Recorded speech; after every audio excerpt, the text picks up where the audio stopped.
Quoi de neuf, docteur ? L'émission d'histoire qui ne parle pas d'histoire. Bonjour à tous et à toutes, je suis Pierre Sertoff et vous êtes toujours sur Code 9 Docteur, ravi de vous retrouver pour cette seconde partie de cette troisième émission avec nos mêmes invités, Alice et Pierre, tous les deux professeurs d'histoire-géographie dans le secondaire.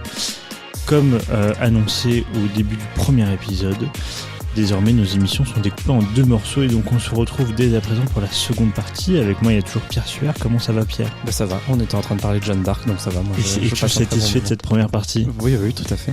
Mais on a tellement de choses à dire. Mais tellement, surtout sur Jeanne d'Arc. Oui. On prend en faire une émission, d'un podcast. Oui. Tu ne l'as jamais fait ? Non. D'accord.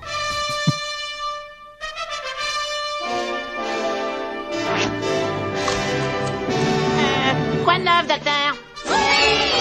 Non, jamais entendu parler. Présent. Pierre ? Présent. Pierre ? Pierre ? Quoi de neuf, docteur ? Sur RCF en Lorraine. Eh bien, je vous propose qu'on commence tout de suite le débat historique qu'on aurait dû commencer en première partie et qu'on fait seulement maintenant, mais vous allez voir, il est très important. On a commencé à y répondre, donc on va pouvoir reprendre les discussions. Comment parler de l'enseignement avec 2 professeurs sans poser la question provocante ? Est-ce qu'il n'y a pas trop de vacances ?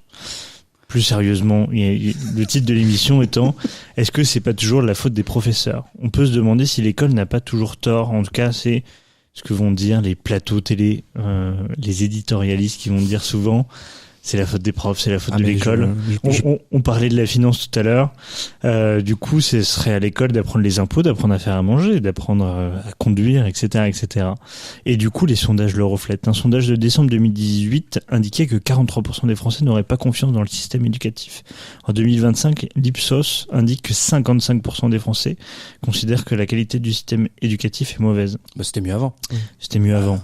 Entre-temps, l'éducation nationale a connu 8 ministres différents, parfois de sensibilités politiques différentes. Et c'est le jeu de retrouver tous les ministres. Non, chacun sa réforme, son parti pris, sa vision, et souvent c'était contre les professeurs. On pense notamment à la phrase à destination du corps enseignant de Jean-Michel Blanquer en 2021, transmettre les valeurs républicaines ou quitter le métier. Bon, tu l'as bien écouté, Pierre. Et du coup, la question qu'on vous pose et le débat qu'on vous pose, c'est est-ce que l'éducation nationale va bien ? Alors, aucune référence à un influenceur connu. Alors, de manière sourcée, je peux dire que il y a 66 millions d'années, la météorite qui s'est abattue sur le Yucatan et qui est à l'origine de la disparition des dinosaures, c'est de la faute des enseignants. C'est vrai. Donc, non, alors plus sérieusement, pour répondre à ça, c'est que effectivement, on a l'impression en tant qu'enseignant d'être dans un bateau qui est en train de couler avant même d'entrer dans l'enseignement. Tout le monde essaye de nous en dissuader en disant bon, vous êtes sûr de vouloir devenir enseignant ? Qui ça, par exemple, la famille, les proches, les profs ? Ça peut être parfois les enseignants, ça peut être parfois... en fait, c'est le monde des adultes. Je rappelle que quand on est étudiant, on n'est jamais que des enfants, on n'a encore jamais travaillé. Bon, on a des petits emplois par-ci, par-là. On sait que le métier sera précaire, on sait que les conditions seront difficiles, mais on est encore là à ne pas être découragé. Et j'ai même envie de dire que moi, ça fait 3 ans que j'enseigne aujourd'hui, je suis toujours pas découragé. Je travaille dans l'académie qui est réputée pour faire peur. Nous, les jeunes contingents, quand on nous dit vous allez aller à Créteil, ça fait peur parce qu'on a l'impression que c'est une zone de non-droit où la jurisprudence s'applique à toutes les échelles. Par exemple, je prends un seul exemple classique, c'est que l'enseignement n'a pas le droit d'imposer plus de 2 heures supplémentaires. Je suis en service de 22h30. Je ne l'ai pas choisi. 22h30, on rappelle que là-bas c'est 18. Voilà, 18h, pour donc ça ferait 4h30. Pour nos auditeurs qui ne connaissent pas forcément le découpage d'un temps de service, une quotité horaire, c'est qu'un enseignant enseigne 18 heures par semaine devant élèves en partant du principe qu'on a 1 heure pour 1 heure, c'est-à-dire 1 heure de séance à travailler à la maison, fait une séance en cours. Et là, je vois les yeux d'Alice, on se sait que en général, une séance ne prend pas qu'1 heure. Donc si on fait le strict calcul, 18 x 2, ça fait 36. En réalité, on n'est jamais à travailler à 36 heures par semaine. Contrairement à ce qu'avait pu dire Nicolas Sarkozy, avec ses fameuses semaines de 24 heures, c'était pour des professeurs du primaire. Il parlait du primaire, mais ça reste tout à fait honteux, la discussion. C'est la même réalité. Moi non plus, je suis pas du tout découragée. C'est un métier passion, c'est certain, il le faut, sinon c'est pas possible. Ça a énormément de sens en fait de faire ce métier. Je me sens très utile, donc c'est pour ça que c'est toujours vraiment génial. Par contre, c'est vrai que j'ai remarqué, ça fait déjà 4 ans maintenant que je suis prof, il y a quand même une fatigue qui s'installe en année, de l'irritabilité, on peut peut-être dire ça comme ça. Mais il y a des choses Sous quelle forme elle se... je sais pas, des choses qui passent plus avant, voilà, etc. C'est pas grave, machin. Et maintenant, je me retrouve parfois quand même à faire un peu des phrases un petit peu de vieille conne devant mes élèves. Ouais, vraiment. Vous êtes la pire classe que je n'ai jamais eue dans ma carrière. Ouais. Moi, j'ai déjà eu le brevet, moi. Ouais. Tu l'as déjà dit? Non, pas celle-là. Non. Moi, c'était ma spécialité. Mais voilà, je peux être méchante, dire ouais, vous n'avez pas le niveau, des choses comme ça. Après. Ce qui est un niveau, ce qui est assez factuel en réalité. Hein, ouais, bien sûr. Mais bon, c'est vrai que le manque de travail. En fait, prof, déjà, en tant que faire les cours, les préparer, les corriger, on a tout à côté une charge mentale, mais de malade. Surtout au collège, je trouve, parce qu'on a tout le temps des micro-tâches, mais tout le temps, voilà. Et, par exemple, qu'est-ce que tu entends par micro-tâches? Par exemple, il y a un grand changement, moi, je trouve, c'est par rapport aux applications de École Directe, de Pronote, etc. Je sais pas ce que t'en penses, toi, Pierre, mais moi, je trouve qu'il y a une facilité maintenant à envoyer des mails aux professeurs qui sont dingues, vraiment. Donc, vraiment, par jour, je peux me retrouver avec vraiment 5, 7 mails vraiment un peu de tout et n'importe quoi. Je trouve pas ma feuille, madame, je comprends pas du coup l'exercice. Enfin, plein de petites choses comme ça. Qui font qu'il y a des micro-tâches et qu'il y a vraiment un moment, une charge mentale qui s'installe et qui est vraiment compliquée, et on a de plus en plus de choses à faire. Par exemple, moi, cette année, j'ai été chargée de faire la vie éducative et sexuelle. Voilà, parce qu'on m'a considérée comme jeune et proche des élèves et personne de confiance. Donc voilà. Et il y a un peu ce truc aussi, des fois tu travailles bien sans me jeter des fleurs, mais voilà, tu fais tout. Tu fais bien les choses, tu les fais en heure, etc. Donc on le voit. Donc on te demande encore plus, encore plus. Et vu qu'on sait pas dire non au départ, on vient d'arriver, donc on se fait facilement impressionner, on dit oui à tout et finalement on se retrouve avec des emplois du temps. Exactement. Voilà. Mais moi, je vais vraiment revenir sur le côté des micro-tâches. Ce qu'il faut bien comprendre, c'est que le métier d'enseignant, il a évolué. Hein, il est de plus en plus administratif. On nous demande de remplir. C'est comme le football, ça a changé. Mais j'avais peur, t'es pas la référence. J'ai même failli tenter une imitation, mais là, on aurait perdu des auditeurs là-dessus. Ouais, mais tu sais, il y a très peu de gens qui nous écoutent. Et on les embrasse, ceux qui nous écoutent. Sur le cahier de texte, on demande à un enseignant qu'à chaque fois qu'il fait une heure de cours, de remettre sur le cahier de texte ce qu'il a fait. Donc sur l'ordinateur. Ça peut aller de simplement donner les activités jusqu'à donner les corrections, les activités, les traces écrites. Et si on fait ça à chaque heure, c'est extrêmement long et ça, c'est pas décompté dans nos micro-tâches. Et concernant les mails, il y a eu du changement cette année quand même. Hein. Ils ont réduit le chat de Pronote jusqu'à 20 heures, mais encore une fois, c'était pas pour permettre aux enseignants de souffler, c'est simplement pour le droit à la déconnexion de nos élèves. Mais nous, ça nous fait un bien fou de ne pas ouvrir notre Pronote à partir de 21h, 22h parce que ça peut arriver d'avoir des mails. Moi, je n'arrive pas à ne pas répondre. Vraiment, moi, tous mes collègues, ils me disaient non, tu dois pas répondre le week-end, etc. aux mails. Moi, j'y arrive pas. J'ai déjà appelé plein de parents le soir, etc. J'ai appelé des parents, carrément. Oui, ça, c'est une mission qu'on nous demande quand on est professeur principal, c'est d'avoir ce qu'on appelle dans le cadre d'une professeur principaux tous les deux. Oui, je suis professeur principal. En sachant que moi, j'ai eu des réserves cette année à l'être parce que je prépare l'agrégation à côté d'un temps plein, ce qui me prend énormément de temps. Malade. Et en fait, on peut rappeler ce que c'est l'agrégation. L'agrégation, c'est un rite de passage bourgeois et élitiste parisien qui consiste à avoir une paye assez décente, celle qu'un tout enseignant devrait avoir en échange d'une année de concours assez diabolique. Et avec 3 épreuves, c'est ça, de 8 heures chacune? Non, 4 épreuves. C'est 7 épreuves, 4 d'admissibilité de 7 heures chacune et 3 d'admission. Voilà, en admissibilité, c'est 3 écrits et 4 écrits, pardon, et 3 euros. De 7 heures, ouais. Et moi, pour me préserver, parce que ça reste quand même un temps de travail qui est énorme, je fais le droit à la déconnexion, c'est-à-dire que je m'octroie le droit, notamment pendant les vacances, de supprimer Pronote de mon téléphone portable. C'est-à-dire que je ne réponds pas. Et je sais pertinemment que là, nous sommes dimanche, la veille de la rentrée, je vais reprendre mon Pronote et je sais que j'aurai une dizaine de mails d'élèves, de parents, auxquels je répondrai avec un peu de retard parce que je m'octroie, parce que je considère que les vacances, c'est pour tout le monde. Tu as tout à fait raison avec ce cahier de texte qu'il faut remplir. Il faut à chaque fois remplir sur Internet tout ce que tu as fait pendant 1 heure. Donc, moi aussi, ce qu'il faut savoir, c'est que j'ai pas de manuel scolaire parce que ça coûte trop cher à mon établissement et parce que je les trouve nuls. Donc, j'en prends plusieurs chez moi et je construis moi-même mes activités, ce qui me demande beaucoup de temps et beaucoup de temps de photocopie. Bien sûr. Et donc, je mets tout le temps les activités sur Internet. Et donc, lorsqu'un élève a été absent, parce que les élèves sont très très absent. Franchement, chez moi, j'ai un taux d'absentisme vraiment très élevé. Eh bien, quand il a pas repris les cours, je pète un plomb. Ça me gonfle et vraiment là, je ressemble à une vieille conne. Mais en fait, je leur dis, ça me prend 1h30 par jour. Surtout que j'ai tous les niveaux, 6e, 5e, 4e, 3e. Ce qui est normalement, en tout cas dans le public, on n'a pas le droit. Hein. Ouais. Il faut savoir qu'on ne peut pas demander. Je sais pas si on n'a pas le droit, mais en tout cas, c'est vraiment assez lourd. Parce qu'en fait, c'est une surcharge de travail assez énorme d'avoir tous les niveaux parce qu'il faut les préparer. Bon, une fois que c'est préparé, certains diront qu'on ne retouche jamais, ce qui est, en tout cas dans mon cas, très faux. Et même si tu as le même niveau, tu fais pas le même cours pour les 5e 4 et le 5e 2. La différenciation, on rappelle, on s'adapte à chaque élève. Et justement, j'avais une question là-dessus. Est-ce qu'il y a des choses qui vont bien quand même dans l'éducation nationale? Alors, moi, je vais pas être démoralisateur parce que je suis d'un naturel optimiste. Moi, je pense qu'on a tout le temps des cohortes d'enseignants super motivés. À Créteil, la moyenne d'âge, c'est 30 ans. Donc ça, c'est génial. Pour ça, on a des équipes qui sont jeunes, ils sont motivés et on veut en découdre. Et on veut vraiment maintenir le bateau à flot. Donc de ce point de vue-là, dire que les enseignants sont moins efficaces, c'est faux. Par contre, ce qui est sûr et certain, c'est qu'ils sont moins formés.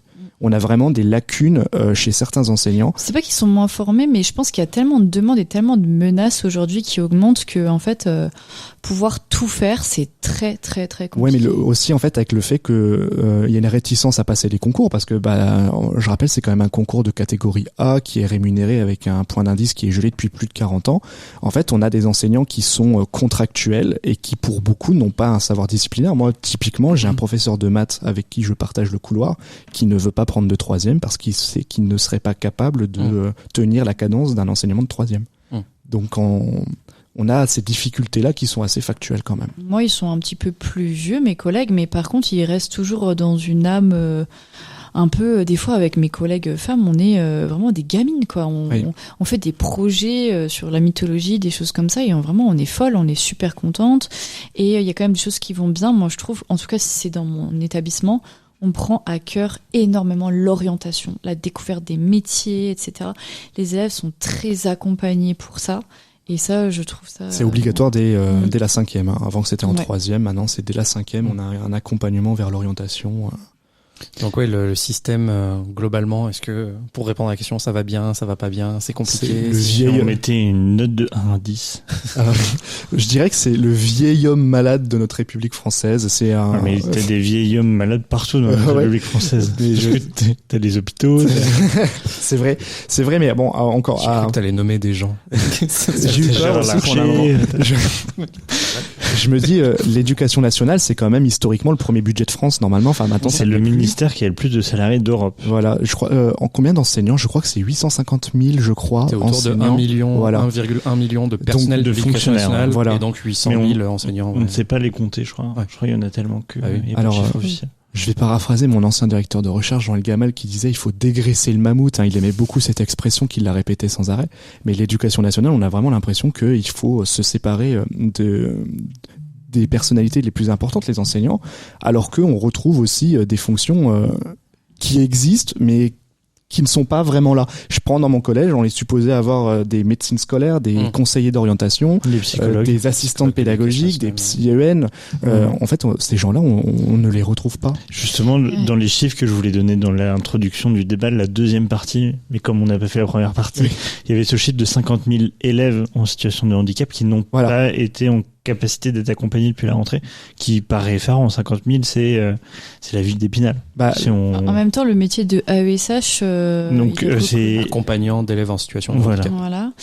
C'est un métier hyper précaire. C'est hyper précaire. Donc, on n'en a pas. On galère tellement à en trouver alors que c'est tellement nécessaire. En fait, peut-être pour répondre à la question, sur le papier, il y a plein de bonnes déclarations d'intention Oui. et les moyens derrière suivent pas forcément, mais ça va être compensé par l'énergie, par la volonté, par les projets qui sont menés avec des collègues où on s'entend bien, mais il faut réussir à avoir cette bonne alchimie. Voilà, c'est ça. C'est pas toujours une évidence. Les c'est pas problématiques, une donnée, quoi. les problématiques sont bien pointées, mais les moyens mis en place n'existent pas. Je vais prendre un seul exemple, c'est le programme Et après, phare. on va devoir passer au fun fact. Je le fais de manière réduite, mais le programme phare, qui est un programme qui s'est généralisé dans nos écoles en 2022, qui vise à prévenir et surtout lutter contre le harcèlement. Et il existe sur le papier, c'est-à-dire qu'on a des textes, on a des choses qui sont mises en place, mais en fait, ça coûte tellement d'argent que dans la plupart des collèges et lycées dans lesquels j'ai pu travailler ou alors simplement aller voir, ils n'existent pas. Donc c'est... Ou alors tu fais des référents anti-harcèlement, tu les nommes, les élèves de la classe, ils doivent faire attention. C'est bien beau sur le papier, mais est-ce que vraiment c'est assez efficace? Non. Eh bien, c'est une note positive et optimiste sur laquelle nous concluons ce débat. Quoi de neuf, docteur? En partenariat avec Histoire d'en parler, association d'éducation populaire. Et on passe tout de suite au fun fact suivant. Vous êtes toujours sur RCF et sur les plateformes de streaming. Et la question est la suivante, elle est pour Pierre. Je ne sais pas si tu connais la réponse. Si c'est le cas, ne la donne pas. Je ne la donnerai pas. Comment on aimait occuper les soirées à la cour de Napoléon III? Ah, tu l'as? Je l'ai. D'accord. C'est une activité en particulier? C'est une activité qui n'a rien d'immoral. Une activité morale en soirée chez Napoléon III. Et la famille. Et c'est même l'impératrice Eugénie. L'empereur, sa femme et le petit prince. Quoi. Ouais, qui a pensé cette petite distraction. Très intellectuel. Très intellectuel. On est deux à savoir le fun fact. Oui, oui. C'est un jeu, c'est une... Ce n'est pas un jeu. Faut que tu m'aides, Alice. Hein, parce que... Quelle activité on pouvait faire alors? J'allais dire un sport. Ce n'est pas un sport. Alors il faut recontextualiser, on est en 1858, on n'a pas Netflix. 57. On est en 57. On n'a pas Netflix, donc il faut s'occuper. Il faut s'occuper. Ouais, moi j'allais dire, tu fais un documentaire animalier, mais tu le fais dans la vraie vie, tu vois, tu fais avec des animaux que tu fais chasser les uns après les autres. Non. Mais les Romains faisaient ça, en fait, les combats de gladiateurs, on pense. En fait, il y avait des spectacles intermédiaires, on faisait chasser les animaux. On se disait, on sait que le cerf va bouffer la poule, mais on va voir comment. Enfin, voilà. C'est pas la réponse, mais... Qu'est-ce que ça peut être? C'est en effet une activité intellectuelle. Où il y aura aussi Alexandre Dumas fils qui va y jouer. Il y aura Octave Feuillet. Ok. C'est des lectures? C'est pas des lectures, mais on est sûr. Ouais, c'est des petits théâtres, des petites scénettes. Non. Est-ce que vous pouvez nous donner une... Non. Non. Là, on est un peu... Disons, le jeu, ça aide pas vraiment, mais le jeu a été inventé par un grand ami de l'impératrice Eugénie, qui est très connu en France à cette époque-là. C'est vraiment une personnalité en vue. Je sais pas si c'est un gros indice. Non, enfin, en tout cas, pour ceux qui connaissent un peu en fait, aujourd'hui, c'est plus, pour des enfants, ça serait plus une corvée qu'un jeu. Ok. C'est la lecture du soir. C'est un peu la même idée. On est sur ce genre de... Est-ce qu'on fait pas une dictée? Exactement, c'est la bonne réponse. La dictée de Mérimée fut écrite et dictée en 1857 par Prosper Mérimée à la demande de l'impératrice Eugénie afin de distraire la cour. D'accord. Napoléon III aurait fait combien de fautes selon vous? Alors, toi, t'as la réponse? Alors, je crois pas l'avoir, mais il y avait un texte qui faisait un texte que je peux vous lire. Hein. Le texte est abominable, hein, pour l'avoir fait, pour l'avoir vu et essayer de la faire, elle est abominable. Hein. Pas tant. Attends. Donc Napoléon III aurait fait 75 fautes. Ah oui. L'impératrice 72. Comme quoi à l'époque on n'écrivait pas bien, contrairement à ce que peut dire. C'est la faute des enseignants de l'époque. C'était mieux avant. Alexandre Dumas fils aurait fait 24 fautes. Oui. Octave Feuillet 19. Merthe, je sais plus comment il s'appelle. C'est dans les PPO, c'est Mertenich. Comment on le prononce? Metternich. Ambassadeur d'Autriche aurait fait que 3 fautes. Ouais. C'est quand même l'étranger qui fait moins fautes. Alors c'est pas sa langue. Et du coup, en effet, c'est une dictée qu'on retrouve sur Wikipédia qui commence par: pour parler sans ambiguïté, ce dîner à sainte adresse près du Havre, malgré les effluves embaumés de la mer, etc., etc. Jamais de S à malgré ça, je l'ai dit. Non, mais combien de fois au troisième? c'est pas tellement des pièges, il joue sur les sons où on a l'impression que c'est des mots mais qui n'en somment pas. Ah oui, en fait. d'accord, enfin, c'est assez complexe. J'ai un fun fact sur Sainte-Adresse. Sainte-Adresse, c'était belge pendant la Première Guerre mondiale parce que le gouvernement belge était en exil à Sainte-Adresse. Voilà. C'est tout ce que j'ai à dire sur. Eh ben, très bien. On les embrasse. Je ne sais pas quoi faire de cette information, mais pose ta question. Eh ben, ma question, il y a quand même un petit lien, c'est que les dictées, c'est un peu un truc de boomer. Et quand on est jeune, est-ce que c'est pas plus simple d'enseigner? Il y a un lien là. Excusez-moi. C'était mieux avant. Un peu tiré par les cheveux, mais non, mais est-ce que c'est pas plus simple d'enseigner quand on est jeune? Est-ce qu'on est ça joue. Vous êtes prêts? Est-ce qu'on n'est pas un peu plus à la page? Ah, mais en fait, on a des rêves que n'ont pas forcément les enseignants un peu plus âgés. Ça joue, mais ça peut être à double tranchant. D'une part parce que ça peut. On apparaît plus cool moi j'ai un style d'enseignement qui ressemble beaucoup un peu à du stand-up, c'est-à-dire moi aussi. On rigole. Non mais c'est vrai. Est-ce que vous êtes déjà aperçu que à la Première Guerre mondiale il y avait une tranchée? Alors je sais pas si vous savez, mais limogé, ça vient de Limoges parce qu'en 14. Non bref, c'est assez horrible. Mais l'histoire par l'anecdote, j'en suis convaincu, c'est la meilleure histoire qui soit parce que c'est par l'anecdote qu'ils retiennent. Franchement, je pense que mes élèves retiendront mieux la dictée de Prosper Mérimée qu'ils retiendront les élections législatives de 1857. Voilà. Alors que l'un doit être enseigné, l'autre non. Mais quand on est plus jeune, forcément, on apparaît comme plus cool, on a la confiance. Mais par contre, le problème, c'est que au lycée, j'avais 2-3 ans de différence avec certains de mes élèves, et notamment ceux en CPGE. Donc là, ils se disent, oh là, il est jeune. Préparatoire. Voilà, en classe préparatoire aux grandes écoles. Donc là, forcément, on peut apparaître comme, oh là, ils ont l'air nouveaux, donc un peu plus fragiles, et on va essayer de les tester. Et ça, c'est le double tranchant. Ce qui est cool quand on est jeune aussi comme prof, c'est qu'on donne un peu une représentation aux élèves. Ils se disent tiens, c'est possible d'être prof. En fait, on a toujours l'impression qu'ils sont très âgés et que ce sont des gens très loin. Vous savez cet effet qu'un élève il vous voit quand vous faites vos courses et il est choqué. Voilà, il se dit quelqu'un de plus proche de moi, etc. Et je suis totalement d'accord avec toi avec l'anecdote. Même moi, quand j'étais à la fac, je me souvenais très bien de ces amphis avec des grands gestes. Oui, le Koh-Lanta hellénistique de Christophe Fayel. Exactement, voilà. Fayel, mais mon Dieu. Et des blagues, etc. Et ça, c'est vraiment, il faut quand même penser et se souvenir que les élèves, ils sont à l'école de 8h à 17h. Ils ont beaucoup de profs, beaucoup de choses à faire, à penser, et donc il faut se démarquer. Mais est-ce que vous allez les chercher justement sur leur centre d'intérêt? Ah oui, exactement, oui. Moi je sais que TikTok. Je sais que par exemple je savais les clubs de foot que supportaient les élèves. Le basket. Et j'aimais énormément dans les PowerPoint insérer les joueurs de foot. Non. Genre Lyon qui a perdu contre Saint-Etienne. Forcément le lendemain dans le PowerPoint je mettais une image du score. C'était. Je m'y essaye. Je me souviens avoir menacé mes quatrièmes de spoiler le dernier film de Demon Slayer si jamais ils ne faisaient pas leur activité. Un manga, c'est un manga très connu qui est devenu très populaire après 2020. Moi je suis tombé dedans. Donc forcément j'ai ces références que eux ils ont. Ouais, forcément. Mais là encore c'est à double tranchant parce que si on sort une ref un peu ancienne, là ils nous tombent dessus quoi. Ils savaient pas ce que c'était les studios Ghibli, certains, j'étais là mais quoi. Ah mais c'est déjà vieux, c'est déjà vieux pour nous hein. C'est vieux pour nous déjà. Ghibli. Oui. Ghibli, les films d'animation japonais. Ah oui, tout à fait, mais bien sûr, je vois. Totoro, non, c'est sûr qu'au lycée ils connaissent pas. Mais déjà Facebook, moi j'ai ce rapport à. Je confesse, je suis vieux, mais moi, par exemple, j'utilise toujours Messenger, WhatsApp, ça va pas de soi. Mes élèves, quand je leur parle, vous envoyez des choses sur votre groupe de classe sur Messenger, ils me regardent, mais monsieur, c'est quoi ce dinosaure? Donc, c'est comme si t'avais dit MSN, quoi. Ouais, c'est ça, c'est un peu le MSN des vieux, ou Skype. Qui a complètement disparu aujourd'hui. Qui a fermé. Qui a complètement, ouais, c'est ça. Si on parle de TikTok, moi, franchement, j'adore, je regarde ça tous les jours. Bon, après, j'ai un très bon algorithme aussi, mais c'est vrai que des fois, il peut y avoir des affaires qui passent et je suis sûre que les élèves, ils l'ont vu. Et il y a très longtemps, il y a 4 ans à peu près, il y avait un garçon qui avait twerké dans une église et les élèves, ils m'avaient dit, mais madame, vous en pensez quoi et ça. Donc déjà, je dis que je peux pas vraiment dire ce que j'en pense, ça sert à rien de toute façon. Mais j'aime bien décortiquer avec eux. Je leur dis n'hésitez pas si vous avez des choses sur les réseaux sociaux ou des choses que vous comprenez pas ou vous voulez qu'on en parle. C'est franchement toujours très intéressant. À l'époque, moi, quand j'étais prof, toi, tu devais être prof aussi. Il y avait eu l'affaire Mila. Encore plus difficile. Et l'affaire Mila, du coup, alors à l'époque c'était Snapchat, mais ça avait tourné fort.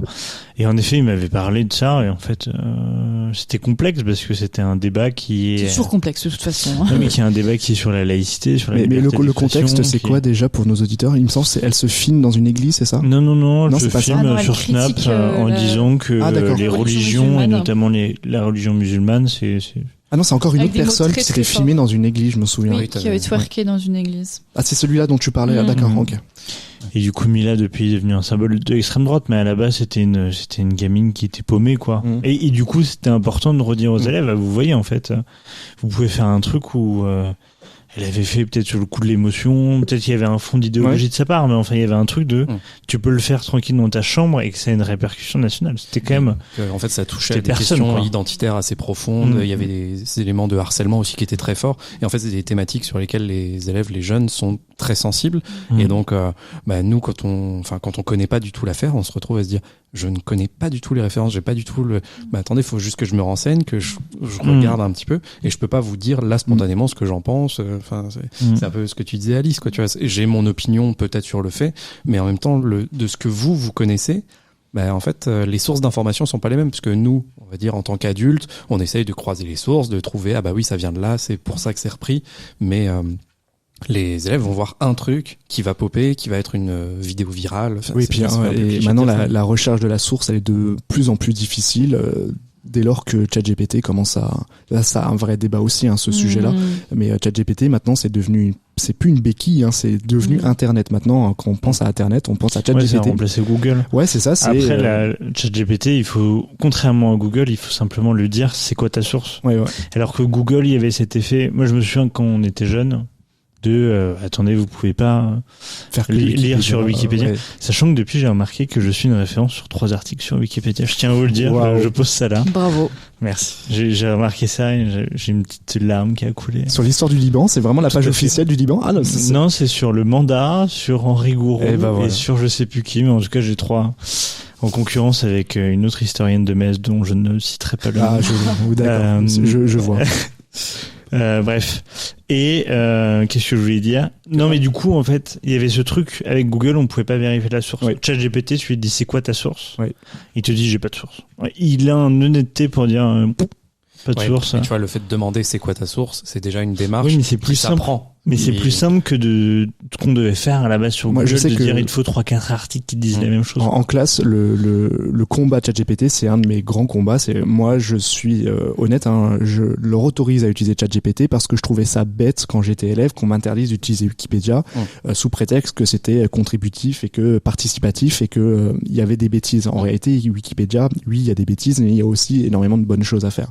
Donc ChatGPT, oui, mais savoir faire ce qu'on appelle un prompt, c'est-à-dire je demande une question précise, je demande de sourcer, je demande. On pourra pas aller contre de toute façon. De toute façon, on peut pas. Ça c'est pas existe. possible. Voilà, c'est un ça élément. existe et ça serait bête et un petit peu réactionnaire de ne pas s'en servir. En même temps. C'était pas bien avant. Voilà. Quoi de neuf, docteur, sur RCF en Lorraine? On va enchaîner, je vous propose, sur cette question sur ChatGPT. Ici, contrairement du coup à ChatGPT ou à d'autres canaux plus officiels, on ne réécrit pas l'histoire. On est une émission sérieuse et toujours sur RCF et toutes les plateformes de streaming. Mesdames et messieurs, c'est toujours Quoi de neuf, docteur, avec Pierre Toussaint et Alice MS. Ouais, bravo. Alice, justement, nous a fait découvrir la chanteuse Mira dans la première partie de l'émission. Pour cette deuxième partie, Pierre nous plonge en enfer avec la musique de Jack Offenbach, Orphée aux enfers, écrite en 1858, interprétée ici par l'orchestre symphonique de Budapest. Après la musique, tu nous expliques ton choix.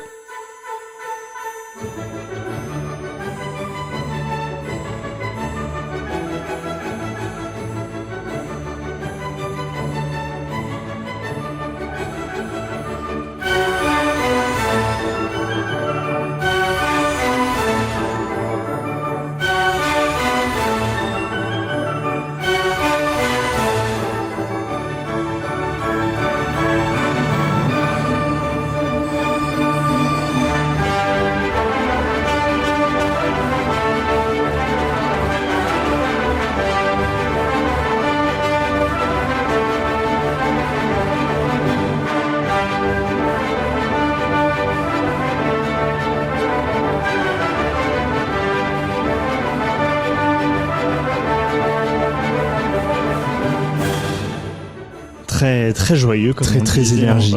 Alors pourquoi ce choix pour parler d'histoire ? Parce que c'est un paradoxe. C'est un double paradoxe. Déjà parce que tout le monde connaît cette musique, tout le monde l'a déjà entendu, nos auditeurs l'ont forcément entendu quelque part. mais très peu savent que ça a été composé pendant le Second Empire et même à son apogée, les historiens on a tendance à le mettre au moment de l'exposition universelle de 1857. C'est aussi intéressant parce que le Second Empire est un régime qui est très peu connu et le thème qui est abordé dans cette musique écrite par Offenbach, c'est en fait une satire, c'est la satire du régime impérial. On met en scène, et c'est en cela que c'est intéressant, parce que ça permet de relier les sujets d'Alice et de moi, on remet en scène les dieux olympiens, les 12 olympiens, et en fait on dénonce leur démesure, leur hybris, et à travers cette démesure en fait on dénonce la société impériale qui a souvent été résumée par la fête impériale. D'ailleurs c'est le nom d'un des grands ouvrages d'Alain Plessis dans les années 70, le Second Empire, de la fête impériale jusqu'au mur des fédérés, et c'est Victor Hugo qui disait que le Second Empire c'est deux choses, la fête qui aboutit à la débâcle en 1870, et donc je trouvais que cette musique elle permettait de brasser un peu tous ces éléments. Merci. Quoi de neuf, docteur, présenté par Pierre Sertoff. Xavier, ici présent, c'était pas le cas lors de la dernière émission, nous a composé un petit jeu, parce que c'est un peu notre caution jeune, Xavier. Maintenant, nous sommes deux trentenaires avec Pierre, perdant nos cheveux progressivement, et Xavier en a encore plein à donner. Et il nous donne aussi des jeux, et il est notamment en pleine révision du CAPES, et nous propose donc un petit jeu, un top 5 des chapitres du collège. Pour cela, on va vous proposer des noms de chapitres d'histoire et de géographie, et vous allez devoir les classer de 1 à 5 sans savoir ce qui suit derrière. Je sais pas si vous avez déjà vu ce jeu sur Instagram. Alors là, comme ça, non. Mais du coup, en fait, en gros, je vais dire un titre de chapitre, imaginons la Première Guerre mondiale. D'accord. Et tu vas le dire, 1 étant ce qui est génial, c'est un chapitre que j'adore enseigner. D'accord. 5 étant je le déteste. Ah d'accord, ok, d'accord. Et du coup, vous allez... En fait, on fait une tier list de... De 1 à 5. Mais du coup, nous, on est toujours trentenaires, donc on connaît pas ce concept de tier list. Et vu qu'on veut pas se faire de différence entre l'histoire et la géographie, en fait, on a donné 6 chapitres. D'accord. 3 d'histoire et 3 de géographie, et du coup vous avez droit à un joker en mode non, parlons même pas. D'accord, ok. c'est pas. Et il faut argumenter derrière, on est bien d'accord. Ouais, rapidement. Très rapidement. Très rapidement. Je suis chaud. Are you ready? Ouais. C'est notre partie anglaise. Oui. Pour l'international. Après Jack Offenbach. Alors, il y a quand même 10% de nos auditeurs qui sont aux États-Unis. Je tiens à vous le dire. Non. C'est peut-être des VPN, mais il y a 10%. Allez, premier thème. Je fais que l'histoire au début, ok? Donc vous devez classer de 1 à 5, je rappelle. En histoire, 6e, thème 1, la longue histoire de l'humanité et des migrations. Chapitre 1 sur 1, les débuts de l'humanité. 5. Clairement. Moi j'aime beaucoup quand même, hein. Je vais dire 2. Il faut disqualifier, je rappelle que c'est de la préhistoire. Est-ce que je peux me justifier ou pas? Vous pouvez vous justifier, comme ça pendant ce temps je peux noter ce que vous dites. Alors moi j'adore parce qu'en fait je déconstruis énormément de préjugés, de stéréotypes sur le paléolithique et le néolithique, avec le fait que les femmes ne chassent pas, qu'elles sont dans les grottes et puis qu'elles enfantent et puis que c'est tout. Non, j'aime beaucoup vraiment déconstruire beaucoup de préjugés qui se construisent déjà dès la préhistoire, qui sont vraiment le début de la problématique du patriarcat.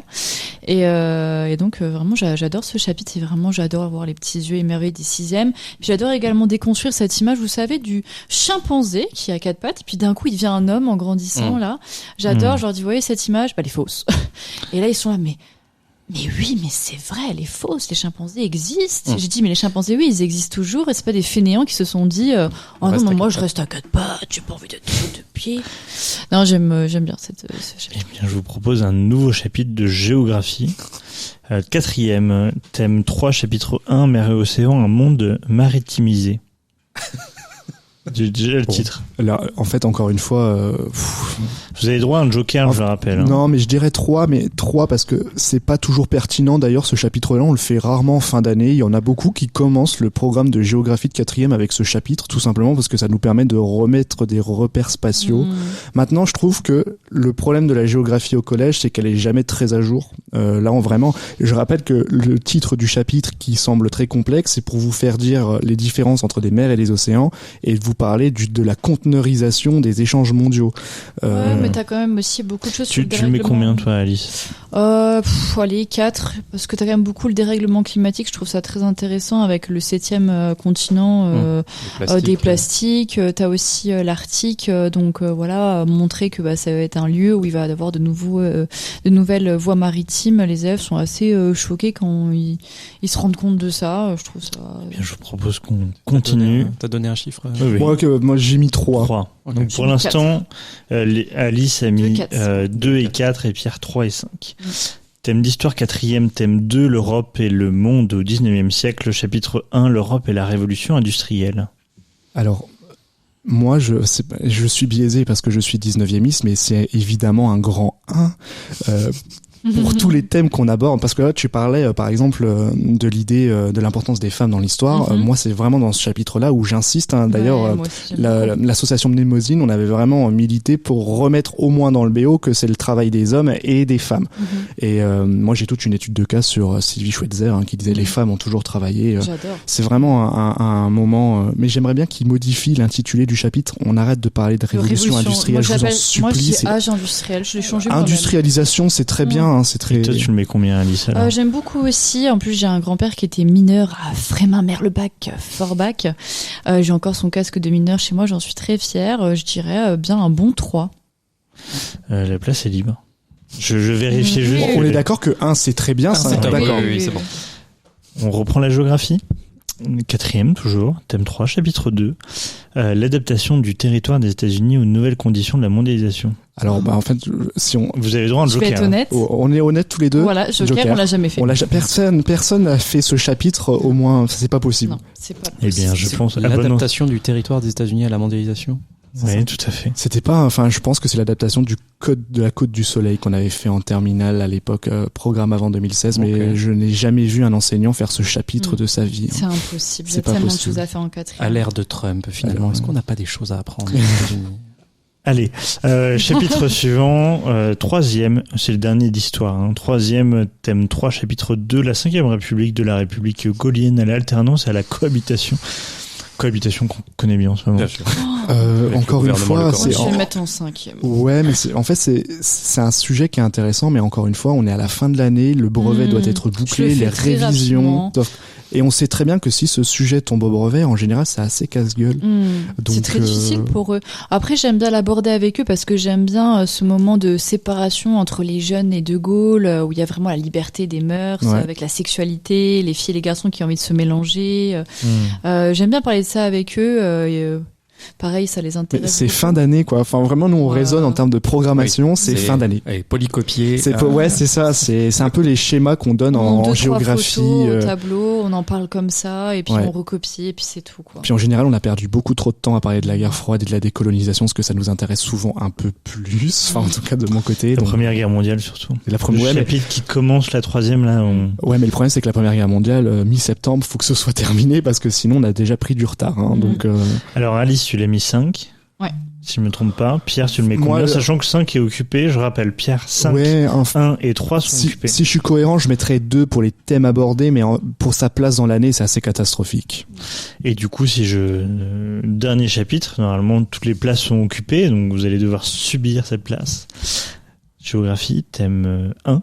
De 3e, dynamique territoriale de la France contemporaine, chapitre 1, les aires urbaines, une nouvelle géographie d'une France contemporaine. Juste, je rappelle simplement qu'on ne parle plus d'aires urbaines depuis au moins 40 ans. Maintenant, c'est l'aire d'attraction des villes dont le système de calcul n'est plus du tout le même. Mais on peut pas leur enseigner de façon juste comment c'est aujourd'hui, parce que si ça tombe au brevet, on demande toujours l'ancienne. Ouais, mais le schéma fonctionne toujours, mais c'est juste que l'explication, en fait, on a vraiment l'impression d'un chapitre qui est resté bloqué dans les âges. Et du coup, si je résume, normalement, Alice, c'est ton top 1. Moi, non, c'est punitif. Et toi, c'est ton tome 4. Ouais, ça me va. Ça me va. Est-ce que vous voulez enchaîner? Échanger certains? Bien sûr. Je pense que tu surestimes. La question qu'on peut poser, qui est plus intéressante, est-ce qu'il y en a d'autres qu'on n'a pas cités que vous adorez enseigner? Oui, évidemment. Juste les miens, franchement. La Grèce en 6e.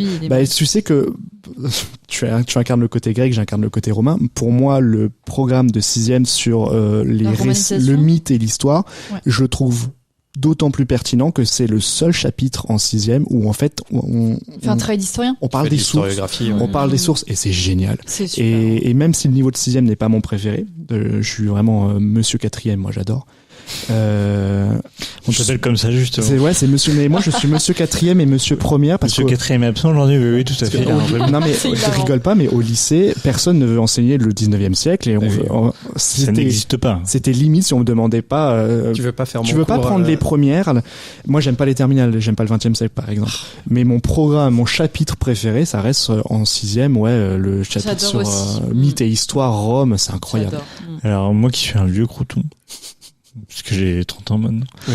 je dirais c'était le chapitre de terminale de l'ancienne réforme sur les mémoires de la Seconde Guerre mondiale. Ah oui, Ouais. on avait le choix entre Algérie qui était un beau chapitre parce que un peu dans la même idée que toi, en fait ça obligeait à faire un pas de côté à pas enseigner la Seconde Guerre mondiale qui avait été enseignée 1000 fois. Oui. Et à travailler sur la mémoire, à travailler sur des auteurs, donc c'est là où tu te retrouvais du Henri Rousseau notamment, Oui. etc. Tu travaillais sur Colonel le concept Rémy, de mémoire, Sur Paxton. sur Paxton, ouais. Et du coup, je trouvais ça très intéressant parce que tu faisais de l'historiographie. Et pour les élèves, en fait, ça leur permettait de prendre de la hauteur. Mais ce chapitre est... Ce qui veut dire que tu as enseigné l'horrible chapitre qui est tombé l'année de notre bac, tous les deux, qui était socialisme, communisme Ah, il et était mouvement génial, ce ouvrier chapitre. en Allemagne, mais tellement En exotique. Allemagne, Il était super, ce chapitre. Et avoir les Mais rumeurs, parce que tu faisais vraiment de l'histoire. En fait, Ouais. moi, ce que je reproche à C'était le beaucoup, côté thématique, ce que je peut-être. reproche beaucoup au collège, Ok. parce que j'ai toujours été enseignant de lycée, Mhm. c'est qu'en fait, on fait beaucoup de l'histoire. Enfin, j'en ai marre de. Moi, je suis historien de la Première Guerre mondiale. Oui. Si on peut synthétiser. J'en ai marre de Verdun. Ça me saoule. Oui. Comme j'en ai marre d'enseigner la Seconde Guerre mondiale par le débarquement. Mais et- après, c'est pas forcément vrai. Moi, j'enseigne la Première Guerre mondiale par Tannenberg, par exemple. Ouais. Sur, Non, mais du coup, t'as ce côté. En effet, t'as pas le temps au collège, donc t'as ce côté où tu très dois avancer quoi. synthétique. Le socialisme, syndicalisme et communisme en Allemagne, déjà, ça permettait de prendre le temps sur quelles étaient ces notions-là, et deux, c'était quand même cool. Mais Enfin, c'est ça super obligeait à faire. Mais c'est exotique quand même. Enfin, Bah oui, en c'était- tant qu'élève de terminale, qui adorait l'histoire déjà, je me dis, ok. Pourquoi bon. on apprend ça Ouais, c'était. Mais oui. Oh, j'ai des j'ai plus trop C'était de quoi souvenirs, ton chiffre, Mon ton chiffre de chapitre mes préféré? Mais j'avais pas de chapitre préféré. Non, moi j'aime tout. Est-ce que c'est une bonne situation? c'est une bonne situation. prof Non, je veux pas de moi. Non, un chapitre truc que tu préféré. détestais au moins. Non, moi c'était les chapitres de géographie un peu bêtes et méchants en terminale où fallait apprendre à faire des cartes. Enfin, c'est vraiment l'épreuve du bac. Je trouve que c'était une purge en géographie quand ça tombait sur les cartes, parce que c'est apprendre par cœur des trucs qui sont complètement dépassés. Ce que vous disiez, quoi. En fait, les programmes, il y a toujours un décalage avec l'état de la recherche, qui est normal, le temps que ça soit digéré, et il y a en plus un décalage avec l'état des publications aussi. Enfin voilà. Et c'est surtout, en fait, si je peux un peu prolonger le truc, c'est qu'en géographie, en général, les enseignants sont un peu moins formés et Ouais. on a de la géographie qui est imbuvable. Bah. J'ai le souvenir d'un chapitre de première qui est les systèmes productifs. système C'est de la macroéconomie.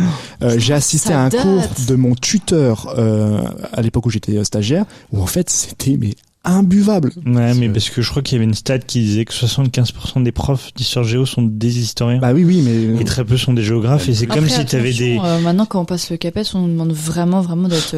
encore, Ouais. encore que. Ouais, mais ce que je veux dire, c'est que pour moi, c'est deux matières qui sont très différentes. C'est, mais comme si tu t'es j'arrive plus à parler, c'est la fin de l'émission. Tu fais des maths et que tu dois enseigner de la physique, c'est quand même des Parce choses. que la qui sont géographie, très ça différentes. reste très conceptuel en fait. Et en fait, on a l'impression des fois des enseignants qui plaquent des mots tout dits. Bon bah, on va parler de recomposition et de mondialisation sans savoir le faire incarner.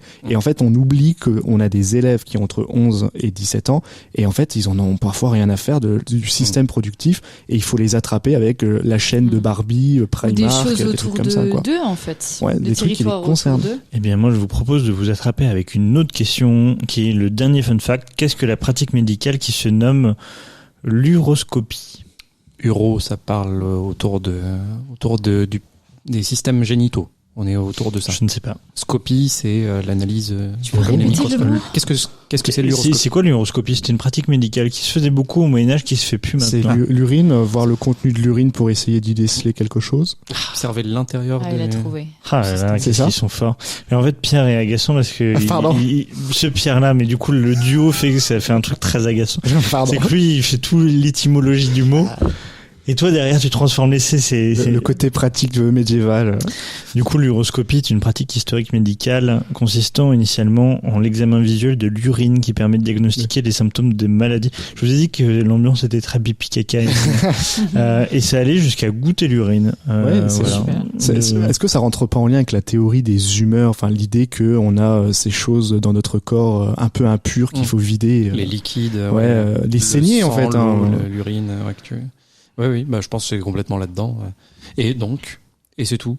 Et en fait, la discussion qui suit, c'est est-ce qu'il y a des chapitres qui sont plus simples à enseigner? C'est une question qu'on vient de répondre. Mais est-ce que dans l'autre sens, il y a des chapitres qui sont plus durs à enseigner? Les chapitres sur lesquels vous vous dites, ça je dois faire des recherches, c'est sensible, soit je dois faire des recherches, et ça peut être intéressant le côté dur. Mais est-ce qu'il y a des chapitres dur, où vous dites... Ça dépend dans quel sens, si c'est pour moi ou si ça va être dur de le faire passer pour les élèves. Moi, c'est dur en termes de préparation. Je vous donne un exemple. Moi, je me souviens, ma première année d'enseignement, j'avais dû faire, du coup, toujours en terminale L, le Moyen-Orient.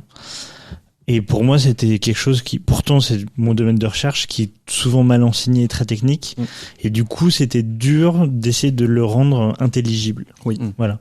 Et du coup, j'avais passé beaucoup de temps et j'avais aimé faire cette préparation puisqu'il y avait un défi, en fait. C'est-à-dire que c'est le problème de la didactique, c'est l'idée que tu sais beaucoup de choses, t'as envie d'enseigner beaucoup de choses, et maintenant, il faut le rendre intelligible. Tout à fait. C'est parce qu'en général, c'est souvent difficile de faire passer notre spécialisation. Mais du coup, est-ce que toi, sur le 19e, t'as le même problème?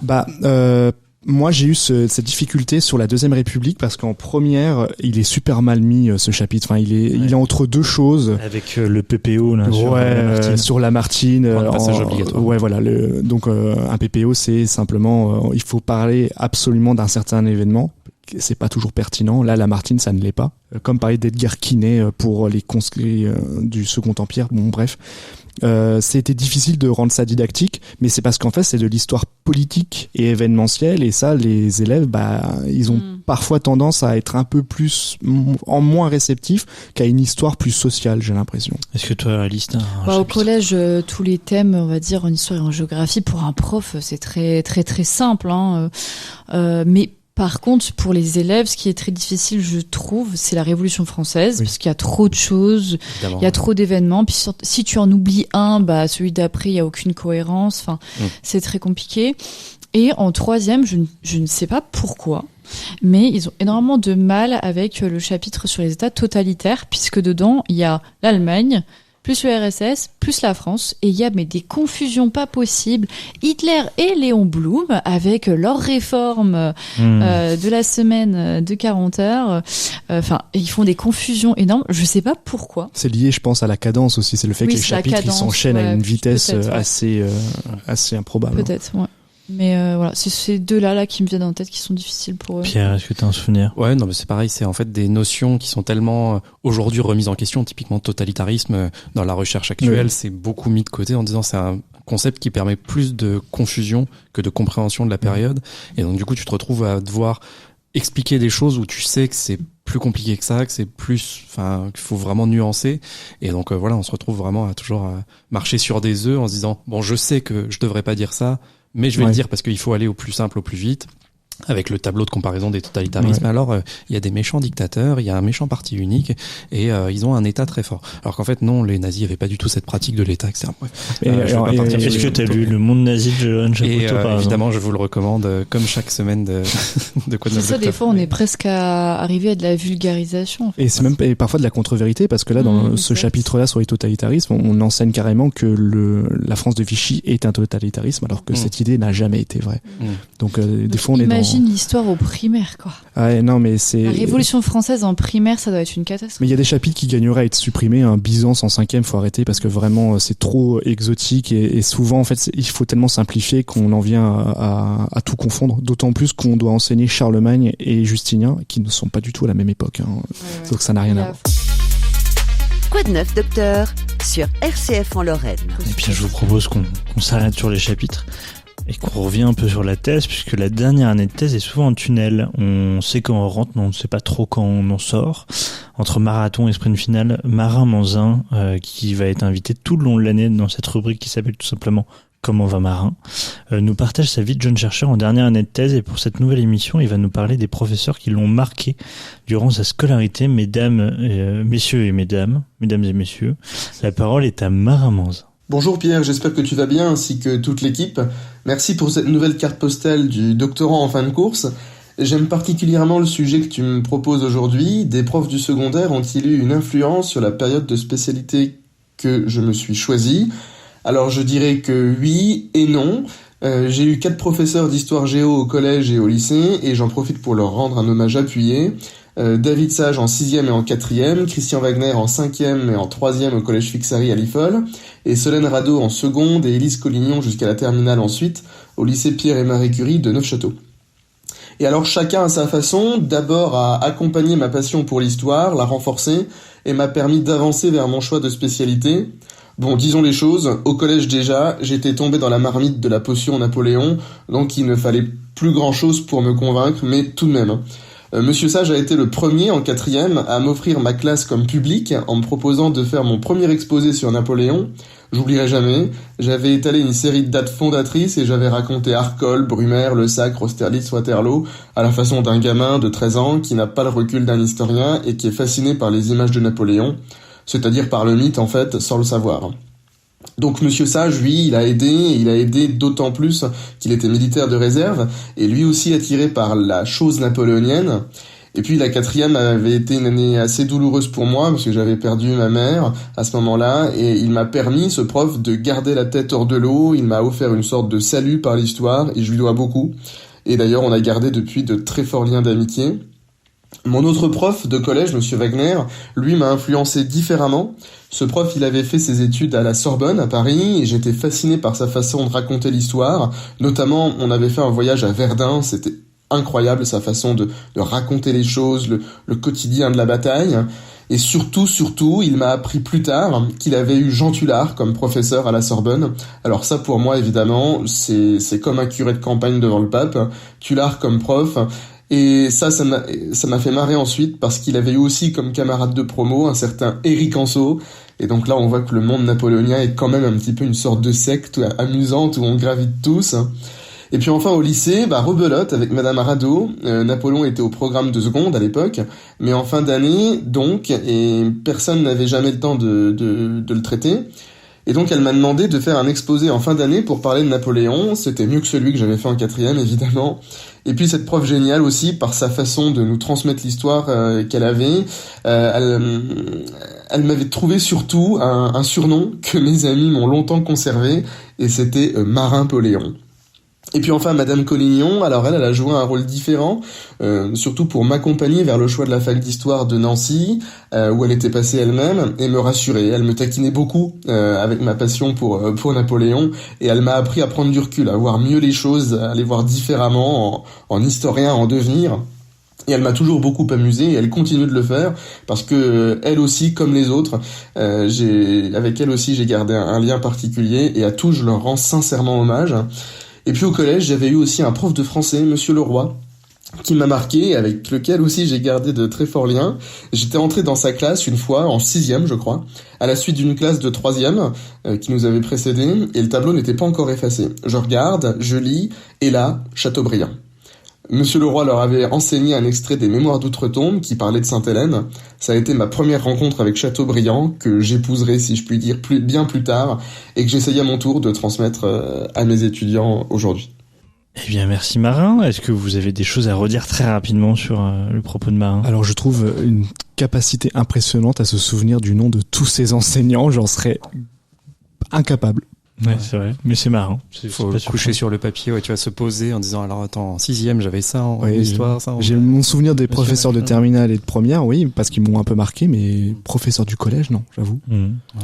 Elise, un petit mot peut-être. Je suis désolée, moi je ne suis pas du tout une grande femme de Napoléon, je le déteste. Et de Michel Sardou. Non, je déteste. Il va vraiment rien à voir avec Marin. Mais justement, ça tombe très bien puisque nous arrivons aux recommandations historiques. C'est une tradition au Code 9 Docteur. On termine toujours avec un bon plan culturel, un livre, un film, un docu, un podcast, peu importe, du moment que ça nous fait voyager dans le temps. Vous avez donc carte blanche. Qu'est-ce qu'on peut mettre sur notre liste pour ce mois-ci? Alors moi j'ai une recommandation podcast parce que c'est une collègue de ma promotion de l'agrégation d'histoire qui fait de l'Antiquité grecque, qui est la période que je connais le moins bien, et qui s'appelle Les Voies de l'Antiquité. Donc c'est vraiment très amateur. Elle fait ça. Les voies X. Les voies X avec un X, oui, complètement. Et elle parle prêtresse en Grèce ancienne, travail, le tatouage dans l'Antiquité. Bref, elle essaie toujours de raccrocher des choses qui nous intéressent, nous, profanes, qui ne connaissons pas grand-chose du monde grec. Et c'est super intéressant et il faut lui donner de la force. Alors pour décrire les recommandations d'Alice, faut savoir qu'elle est venue avec 3 livres et un carnet. C'est la première fois tout simplement en 13 émissions de Code 9 Docteur, à part Coco Pello qui était venu avec ses propres livres. C'est vrai. Parce qu'il se la raconte, on le connaît. Je pensais qu'on allait faire des photos avec les livres. Je ne sais pas. La bonne élève et le mauvais élève en face. Nous sommes à la radio, du coup. Et on va faire des photos à la pour radio. Instagram. Ah. Et du coup, photos. tu as pris 3 livres avec toi, mais peut-être que tu as d'autres recommandations. Non, je vais prendre celui que j'ai sous les yeux parce qu'il va bien avec ce que Pierre a dit et qui vient de sortir. Il est sorti L'année dernière, je crois. En mai, avril. Ça s'appelle Les femmes d'Athènes. C'est de Violaine Sébilotte-Cuchet. Et donc c'est vraiment le dernier livre qui parle vraiment des femmes et de leurs conditions à Athènes, mais vraiment de façon le plus juste possible, parce qu'en ce moment ça bouge énormément, l'archéologie et les vérités sur l'Antiquité grecque et la condition des femmes. On s'était longtemps trompé sur certaines choses. On a fait des généralités, par exemple sur le gynécée, la pièce qu'on pensait vraiment très souvent dans les villas grecques réservé aux femmes, et en fait on s'est rendu compte qu'il n'y en avait pas tant que ça, et donc un livre plutôt accessible vraiment pour voir comment elle vivait à cette époque. Voilà. Donc ça permet de remettre un peu en question et en perspective l'état de la recherche actuelle. C'est ça, exactement. Ouais. Sachant que c'était une question à l'agrégation il y a quand même assez longtemps maintenant, il y a peut-être 6 ans. Oula, je sais plus. Oula. C'était la famille. Oui, avec le fameux sujet tel père, tel fils qui était tombé à l'écrit, qui est aujourd'hui une paralysie du sommeil pour tout préparateur de l'agrégation. Donc les femmes d'Athènes. C'est ça. Est-ce que Pierre, tu as des recommandations? Sinon, moi j'en ai 3. Tout simplement. Oui, j'en ai une. Je recommande Yves Léonard, Salazarisme et fascisme, parce que j'aime bien l'histoire des fascismes. Non, parce que justement, ça permet de remettre en perspective ce régime politique extrêmement bizarre qu'est le salazarisme. On en avait déjà parlé avec Pierre un coup en se disant, moi j'ai un peu des préjugés sur Salazar, c'est un dictateur, c'est un militaire, c'est un vieux gâteau. C'est quand même lui qui a fait la gare à Paris. C'est vrai, la gare Salazar. Et en fait pas du tout. Salazar c'est ce qu'on appelle un peu le dictateur de professeur d'université. C'est un monsieur qui n'a jamais fait la guerre, qui a jamais été dans les partis politiques, et qui est très étrange, très étonnant. Et en fait ils se sont rendus compte qu'ils avaient un empire colonial, qu'ils ont fait prospérer, on s'entend, hein, c'est une dictature, ils l'assument, on est des dictateurs, on n'aime pas la République, mais on n'aime pas non plus ce qui va être trop fasciste, ils vont écarter certains mouvements fascistes. Bref, c'est très intéressant comme replongée. En fait, c'est un livre qui est sorti en 1996, Salazarisme et fascisme, et qui est ressorti en 2020. Et en fait, il y a une postface qui explique pourquoi il a fait cette nouvelle édition en 2020, en disant, en fait, quand on l'a fait en 95-96, c'était 20 ans après la révolution des œillets, c'était entre guillemets un peu l'état de la recherche en disant maintenant où est-ce qu'on en est. Et en fait en 2020 il s'est dit en fait on pensait le Portugal immunisé à l'extrême droite et au retour du salazarisme, et justement en 2019 le parti de Chega qui va avoir un grand succès électoral, qui va vraiment émerger à ce moment-là, et donc c'est une manière de dire je pensais pas que ce livre serait de nouveau d'actualité entre guillemets pour le Yves Léonard qui est du coup la référence, le spécialiste de l'histoire du Portugal contemporain. On conseille. Voilà, exactement. Moi, j'ai du coup 3 recommandations. Le premier est d'un podcast, Philippe Collin, que j'ai souvent recommandé ici. Sur Spotify, on retrouve tous ces podcasts sur Face à l'Histoire. Il a notamment fait sur Jean-Marie Le Pen, Léon Blum, Pétain, etc. Il en a fait un très bien sur Alfred Dreyfus aussi, que je vous conseille. Mais le dernier en date, en tout cas, où ils ont fait de la pub, c'est celui sur Sigmaringen, puisque je vous rappelle que c'est là où Vichy a été, quand les Alliés ont débarqué. Ils ont transféré la ville de Vichy à Sigmaringen. Ouais. Et ce qui est très intéressant, c'est qu'ils montrent montre en fait comment à Sigmaringen, il n'y a plus personne qui peut se blairer. Il y a un étage pour Pierre Laval, un étage pour Pétain, ils se parlent plus entre eux, et puis il y a un étage pour les derniers vrais collabos qui étaient pas tant que ça en fait, Pétain et Laval, c'est-à-dire Drouot qui était un vrai fasciste qui se voyait un Hitler à la française, etc. Du coup c'est génial, c'est sur 8 ou 9 épisodes, c'est très long, c'est 9 fois 1 heure, mais pour des personnes comme Pierre, moi qui prenons le train, c'est magnifique. Je vous conseille aussi la dernière BD que j'avais déjà recommandé, le tome 1 qui était La guerre de Lucas, qui est sur Star Wars. Donc le 1 était sur le premier Star Wars, le 2 est donc sur le deuxième Star Wars. Donc ça montre aussi la naissance d'une idée, c'est un événement historique. Puisqu'on a eu des chiffres d'audience qu'il n'y a jamais eu avant ni après, il y a eu toute une création. Et le dernier, c'est le dernier livre de Frédéric Paulin que j'ai déjà recommandé.